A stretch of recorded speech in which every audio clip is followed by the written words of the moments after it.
Vous êtes infirmière, vous rêvez de travailler en Israël, pas forcément en hôpital, peut-être en Coupat-Rolim. Eh bien, restez avec nous. Céline Achin est infirmière en Coupat-Rolim. Elle va nous expliquer exactement quel est le parcours à suivre.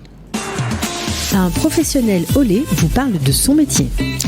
Céline, bonjour. Bonjour. Bienvenue, on est ravis de vous entendre parce que c'est vrai que les infirmières qui réussissent, qui travaillent, eh bien ça nous fait chaud au cœur. On se bat ici à Qualita pour les aider. Voilà, j'espère que ça va aboutir et qu'il y aura de plus en plus d'infirmières francophones, françaises qui pourront travailler en Israël.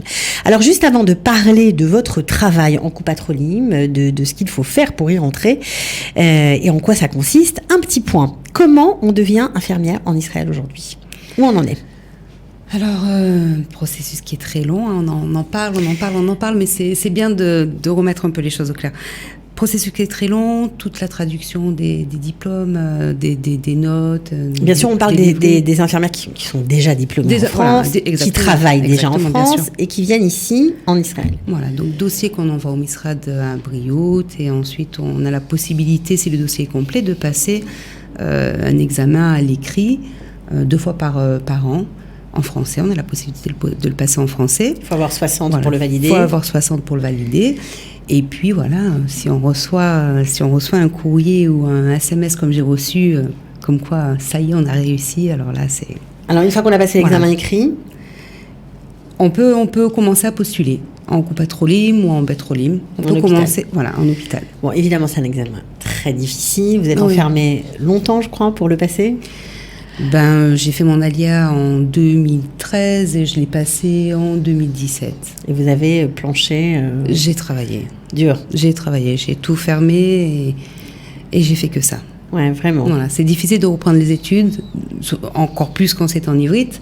Et après 15 ans d'expérience, vous étiez bien loin des livres. C'est pas insurmontable, c'est juste qu'il faut se donner un temps donné, se dire, je voulais être infirmière en Israël, je me voyais pas dans un autre métier. Donc voilà, il faut se donner les moyens, c'est dur. Bon, c'est dur, mais en même temps, c'est un super exemple pour les enfants. J'imagine de vous voir travailler comme ça. Mes enfants, forcément, je leur ai expliqué les raisons pour lesquelles je m'enfermais et les raisons pour lesquelles je voulais continuer à être infirmière. Et c'est vrai que pour eux, ça leur a montré que faut se battre. Dans n'importe quel domaine, il faut se battre. Il ne faut pas attendre comme ça que ça vienne ou que ça tombe. D'accord. Et c'est vrai, ça a été un super exemple pour Bon, alors pour tous ceux et celles qui ont envie, parce que c'est pas exactement l'objet de l'émission, mais d'en savoir plus sur la façon de réussir ce diplôme, les documents à traduire, etc. On avait fait une émission avec une autre infirmière qui, elle, travaille en milieu hospitalier, Florence Ben-Semoun. Vous pouvez chercher l'émission sur l'application du Studio Qualita, studioqualita.com. Vous tapez son nom, Florence Ben-Semoun, et vous aurez exactement toute la procédure et toute la marche à suivre. Alors aujourd'hui, ce qui nous intéresse, c'est comment rentrer dans une Coupat-Rolim et devenir infirmière dans une Coupat-Rolim. Alors pour rentrer dans une Coupat-Rolim, il y a plusieurs voilà. façons, alors, bien sûr. La personne qui connaît la personne qui connaît la personne, ça marche bien. Donc ça, c'est une recommandation, on va dire. Voilà, une recommandation, une connaissance. Les demandes spontanées aussi, directement auprès du DRH. Peuvent fonctionner. Donc DRH de la Coupat-Rolim, étant donné qu'il en existe plusieurs en Israël. Dans toutes les Coupat-Rolim, il faut refaire un courrier. On fait une lettre avec son CV dans toutes les Coupat-Rolim. Dans toutes les Coupat-Rolim, oui. Qu'est-ce qu'on met dans la lettre ? Alors moi, je ne l'ai pas faite, pour être honnête. Mais bon, on se vend. Parce que vous connaissiez quelqu'un qui connaissait quelqu'un, c'est ça ? Exactement. Mais on se vend. Dans toutes les lettres comme ça de motivation, on se vend. Je peux amener à la Coupat-Rolim tel et tel, ou je suis capable de m'adapter. Il faut se vendre. D'accord, en hébreu évidemment. En hébreu de préférence, oui. Donc autant de lettres que de Coupat-Rolim, on multiplie les demandes pour avoir une chance de succès, en fait. D'accord. À part ces 2 moyens qui paraissent les plus évidents, est-ce qu'il y a un autre moyen pour entrer dans une Coupat-Rolim ? On a parlé de préleveuse, je sais pas exactement ce que ça veut dire, il faut que vous nous expliquiez. Voilà. Il y a d'autres postes au sein d'une Coupat-Rolim, hormis le poste d'infirmière. Il y a le poste de préleveuse. Préleveuse, c'est le matin uniquement et c'est des prises de sang. Dans certaines Coupat-Rolim, ce sont les infirmières affiliées à la Coupat-Rolim qui font les prises de sang, donc qui sont préleveuses. Préleveuses. Dans d'autres Coupat-Rolim, c'est une compagnie étrangère à la Coupat-Rolim. qui forment en fait des... Exactement, il y a une formation de prévue qui est très rapide et qui permet de travailler. En fait, on apprend à faire des prises de sang même si on n'est pas infirmière. Exactement. Alors, a fortiori pour celles qui sont infirmières mais qui n'ont pas encore le diplôme, ça peut être un marche-pied. En fait, c'est ça l'avantage, c'est que tous ces travaux qui sont proposés au sein d'une coupatrolim, qui ne sont pas forcément en tant qu'infirmière, c'est quand même un tremplin. Ça nous permet de voir en fait comment se passe une coupatrolim, le travail dans une coupatrolim. Le système de santé. Le système de santé. Il n'y a pas de coupatrolim en France et c'est très difficile de comprendre mais comment font les patients pour recevoir les soins. Chez nous, on appelle une infirmière libérale, elle vient à domicile et c'est fini. Voilà. Et ici, c'est une autre mentalité, c'est une autre façon de travailler qui est ce qu'elle est, mais qui est bonne quand même, qui est très bonne. D'accord. Alors, ça veut dire que si on n'a pas encore le diplôme israélien, mais qu'on est évidemment infirmière en France, on peut rentrer, on va dire, par la bande en faisant des métiers un peu affiliés. Il faut tenter. Voilà. Ici, qui tente rien n'a rien. Et je pense qu'il faut tenter justement de trouver ces autres filiales et ces autres portes. Ça ne permettra pas d'être infirmière. Non, il faut quand même passer le diplôme. Sans diplôme, non. Il n'y a pas de possibilité de travailler. Mais ça donne un petit goût de ce qui se passe. Ça donne juste le fait de voir le travail en coupatrolim et surtout le système de santé en coupatrolim qu'on ne connaît pas. C'est vraiment quelque chose de nouveau pour les infirmières françaises. Alors, il y a une infirmière, parce que bien sûr, on les côtoie, elles nous écrivent, etc. Elles sont en lien avec Esther Blum, qui fait un travail formidable, on la cite, parce que c'est vrai qu'elle a passé beaucoup de temps sur les syllabus entre la France et Israël pour essayer d'annuler cet examen pour les infirmières françaises. Il y a une infirmière plâtrière. Alors là, il faut nous éclairer. Alors ça a été une grande surprise aussi. Je ne savais pas que ça existait. C'est pour ça que je dis, qui tente rien n'a rien. Il faut tenter. Alors, on n'est pas c'est quoi être plâtrière? Faire des plâtres. Tout simplement. Voilà. Donc, elle est rentrée en tant que plâtrière. Exactement. Alors, je ne connais pas le processus pour y rentrer. Je ne sais pas s'il y a une formation. J'imagine que oui. Il faut dans tous les cas tenter. Tant qu'on n'est pas infirmière mousmeret, qu'on n'a pas le diplôme israélien, il faut tenter. Se dire, pourquoi pas? Est-ce qu'il y a peut-être une opportunité? Voilà, alors c'est génial parce que ça lui permet, apparemment c'est une spécialité où il y a beaucoup de demandes et beaucoup de travail. Exactement. Voilà, et ça permet aussi de patienter pour passer l'examen. En attendant son annulation, ça permet de travailler. De travailler parce que c'est bien d'attendre que le diplôme soit reconnu, mais en attendant, on a des enfants pour la plupart. Et on a une vie simplement, donc il faut la suivre. Alors, quel est exactement, en quoi consiste votre métier en fait, au sein de la coupatrolim? Qu'est-ce que vous faites? Alors, en dehors de tous les soins pratiqués par une infirmière libérale, que ce soit pansement ou injection, il y a un suivi du patient qui est très important. On suit le patient durant toute l'année. Par exemple, on fait des suivis par exemple pour des patients qui sont hypertendus ou qui ont du diabète. On les invite à venir à la coupatrolim pour discuter un petit peu, savoir si le traitement est équilibré, si les habitudes alimentaires le sont. Et chaque année, en général c'est ça, chaque année on convoque ces patients. Pour les mammographies aussi, on le fait. J'appelle les gens pour leur dire, ça fait longtemps que tu ne l'as pas fait, tu dois le faire. Donc il y a un suivi du patient qui est super bien, super cadré. Donc ça vous plaît? Oui. Parce qu'il y a un contact et on voit l'évolution. Il y a un contact, on voit l'évolution. On fait aussi beaucoup d'adrarot aux patients. On leur explique pourquoi tel traitement, je veux dire. Beaucoup de prévention. Oui, exactement. Il y a vraiment une prise en charge au sein de la coupatrolim qu'on n'a pas forcément.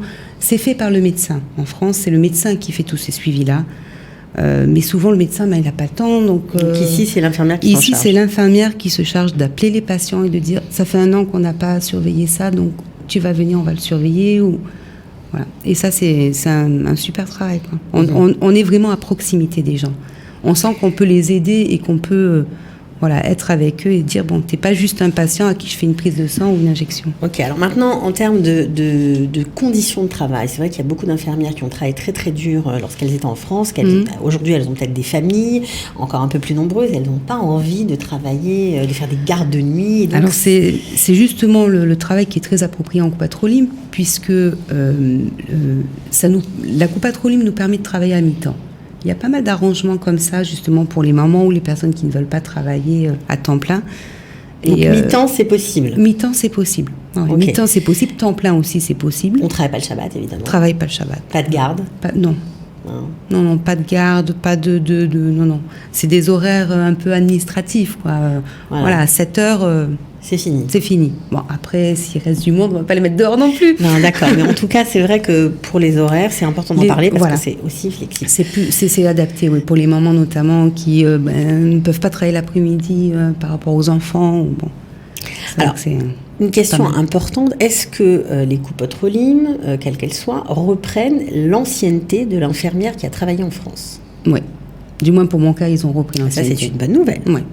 J'ai fait une demande auprès du Misra d'Abriout en envoyant tous mes documents certifiés. Donc, en plus de Et la ils ont demande repris. pour postuler à la coupote Rolim, une fois que vous avez été accepté, avant ou après? Peu importe, simultanément?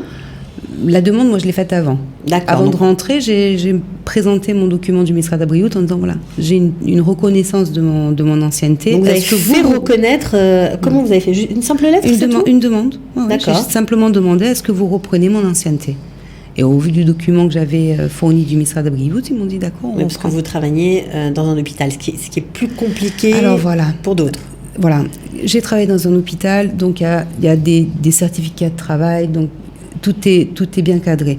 Le libéral, c'est très compliqué. De faire reconnaître l'ancienneté. Quand en on a été libéral. infirmière libérale, c'est Ouais, plus dur. C'est plus dur. Ok, alors maintenant, est-ce qu'on peut évoluer au sein de la coupote Rolim ou c'est compliqué? Alors oui, normalement, c'est pas compliqué. On peut évoluer au sein de la coupote Rolim.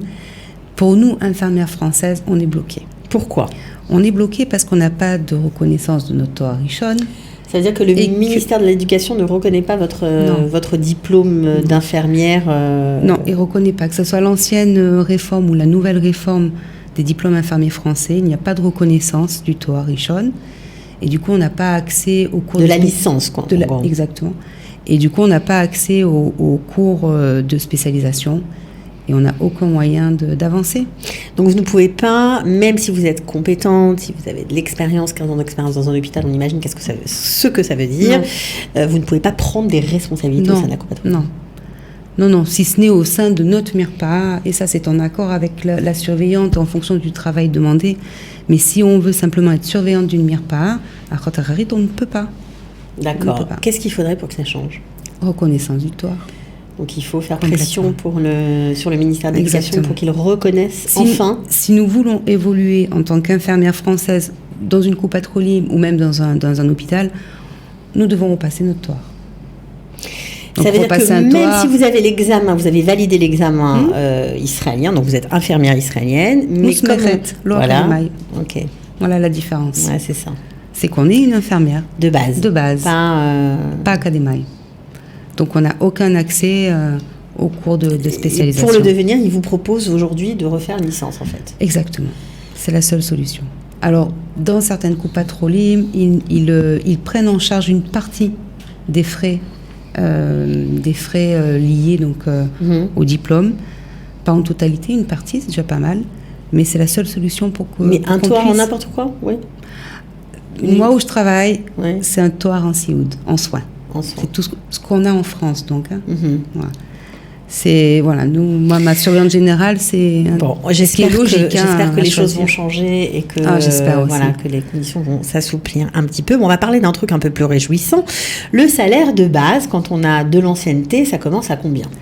Alors le salaire de base, il faut savoir que dans toutes les coupotes Rolim, il est différent et il n'est pas fixe. D'accord. Par mois. Donc ça veut dire que ça peut augmenter. Donc c'est réjouissant. Oui, tous les ans ça augmente. Mais on part avec un salaire de base horaire. Ok. Et ensuite on a plein de tosafot comme ça. Alors si on fait certains soins, on a des rajouts au salaire ou. Si on a en fonction des actes. En fonction des actes qu'on fait, exactement. Et ça marche dans toutes les coupotes Rolim. Ça veut dire si on fait des vaccins, si on fait plus de prise de sang. Prise de sang, non, mais vaccin, oui. Ouais. Vaccin, c'est pris en charge. Il y a une augmentation, c'est quelques shekels, mais alors, ça augmente. On parle quand on a 15 ans d'expérience, par exemple, on parle de combien en salaire de base? En salaire de base, j'ai commencé aux alentours de 8 000 shekels. 8 000 shekels. D'accord, donc c'est quand même, parce qu'on parle souvent des infirmières, elles sont mal payées, elles travaillent dur, etc. Donc... Au vu du travail, je peux vous dire que c'est pas facile en coupote Rolim. C'est pas juste on s'assoit, on reçoit le patient et on lui demande si tout va bien. C'est quoi la difficulté ? La difficulté, c'est le nombre de patients qu'on reçoit. C'est-à-dire que, voilà, hier, j'ai travaillé de l'après-midi, de 4h à 7h. Je n'ai pas fait de pause de 4h à 7h. Vous avez vu combien de personnes ? J'ai pas calculé, j'ai pas pu. Mais je me suis retrouvée avec beaucoup de monde dans ma cheder où lui, je lui faisais ça, lui, il attendait ça, lui. Voilà. C'est comme ça en coupe-à-traux libre. Il y a des jours où ça peut, comme à l'hôpital, il y a des jours où ça peut être plus tranquille. En général, c'est pas plus tranquille. Il y a du monde. Ouais, donc c'est bien mérité. Je pense que ça l'est. Ouais, je pense que quand on fait des longues journées comme ça et qu'on se dit mais qu'est-ce qui s'est passé, la journée est finie, on n'a rien vu. Ouais. Bon, alors il faut préciser ce que vous êtes en train de dire. On a compris que le taux horaire de l'infirmière est calculé en fonction de son expérience. Exactement, de l'ancienneté. Il faut. Qu'est-ce qu'il faut comme qualité pour être une bonne infirmière en coupe-à-traux libre ? Il faut savoir écouter. Moi, c'est ce que je pense. Après, chaque personne voit son métier. Je pense qu'il faut savoir écouter, il faut savoir pouvoir pas se mettre à la place des gens, mais comprendre. Il y a une pression, en fait. C'est ça qu'il faut comprendre en coupe-à-traux libre. Il y a une pression des gens. Les personnes attendent. Ils ne veulent pas attendre souvent parce que, pour différentes raisons, quand on a 15 personnes qui attendent dehors pour un soin et qui ça fait 1 heure, comment on fait ? Il faut savoir gérer cette pression. La gérer pour nous, c'est-à-dire arriver à accueillir le patient en disant bon, on va se détendre, tout va bien, et puis expliquer au patient qu'on fait de notre mieux. Bien sûr. Cette pression-là, en coupe-à-traux libre, il faut la gérer. Bon. Voilà. Qu'est-ce que vous aimeriez voir améliorer dans votre profession aujourd'hui ? Parce que je sais que vous vous battez pour des infirmières francophones. J'aimerais avancer, moi. C'est-à-dire ? Je voudrais avoir accès à ces cours de spécialisation et voir toutes les possibilités que j'ai. Voilà, et là, je me sens forcément repasser encore une licence. Exactement. Et là, je me sens bloquée. Je peux pas avancer dans mon métier. Et j'ai envie parce que je me dis, il y a des tas de choses à faire, il y a des tas de possibilités auxquelles on n'avait pas accès en France puisqu'il n'y a pas de coupe-à-traux libre. Donc c'est dommage de ne pas explorer un peu et de voir ce qu'il est possible de faire. Alors quoi, il faudrait faire un appel à d'autres infirmières qui ont envie de faire comme vous, de vous aider, des infirmières francophones qui ont envie, elles aussi, de s'engager dans cette lutte, on peut dire ça. Je prends tout le monde. Pour la reconnaissance. On est avec Florence déjà, mais on est un petit groupe déjà à essayer de faire bouger. Bon, c'est pas facile parce qu'il y a quand même une vie des enfants et autre chose à gérer derrière. Mais si certaines ont envie de se manifester pour aider, voilà. Sans problème. Mais ça commence. Hein. Ça commence. Oui, ça vous commence. Pouvez liker la vidéo. Voilà, vous likez, vous écrivez, vous donnez votre nom, on vous contactera probablement. Merci beaucoup en tout cas. Merci. Florence. Puis venez travailler. Pas Florence Céline, mais décidément je vous ai interchangé, c'est pas grave. Voilà, donc venez travailler en coupe-à-traux libre. Le travail est très sympa aussi. Bon, voilà, c'est dit. En plus, je crois que dans certaines coupe-à-traux libres, on recherche énormément d'infirmières. Ah chez moi, on recherche. Hein, à la Clalite, vous pouvez sans problème. Hein. Ouais, il y a une grande demande parce qu'il y a beaucoup de grandes mirpaotes et de besoins. Donc, Ok, merci beaucoup Céline Arnine, à très bientôt et merci pour la suite. Merci. Un professionnel au lait vous parle de son métier.